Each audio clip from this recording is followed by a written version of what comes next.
Kdo začne? Sakra, já? OK, dobře. Zdá se mi to jako brutální met.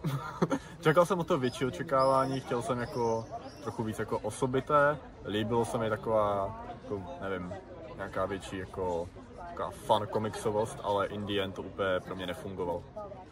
Já bych to jenom zachránil, abych to uvedl jako do kontextu, že viděli jsme Supermana, což Adam neřekl. Pardon. Což je docela důležitá jako zpráva.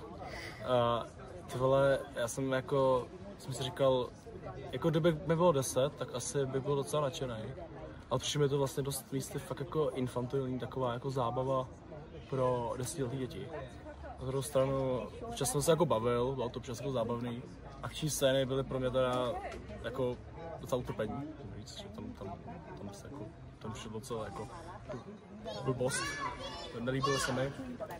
A celkově jako nemůžu úplně říct, že bych se bavil, ale se úplně to nebyla, no, takže takový jako průměr, no, taková jako průměrná komiksovka, která je teda podle mě hodně jako kontroverzní a Petr mi to tady vyvrátí a řekne, že je to nejlepší komiksový film roku. Já jsem asi infantilní 10leté dítě.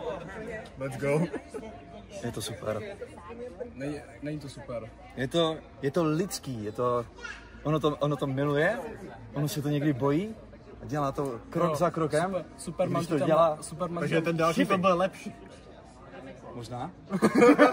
Ne, Superman vám tam na konci řekne, že je vlastně člověkem a že to je vlastně jako lidský. No prostě řekne ty nejvíc basic Superman věci, ano. Takže...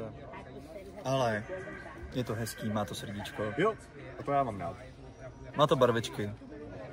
Mně se to líbí. Tak pokud vám stačí je barvičky... Je to punk rock. pokud vám stačí barvičky, tak na to běžte do kina. Zdar.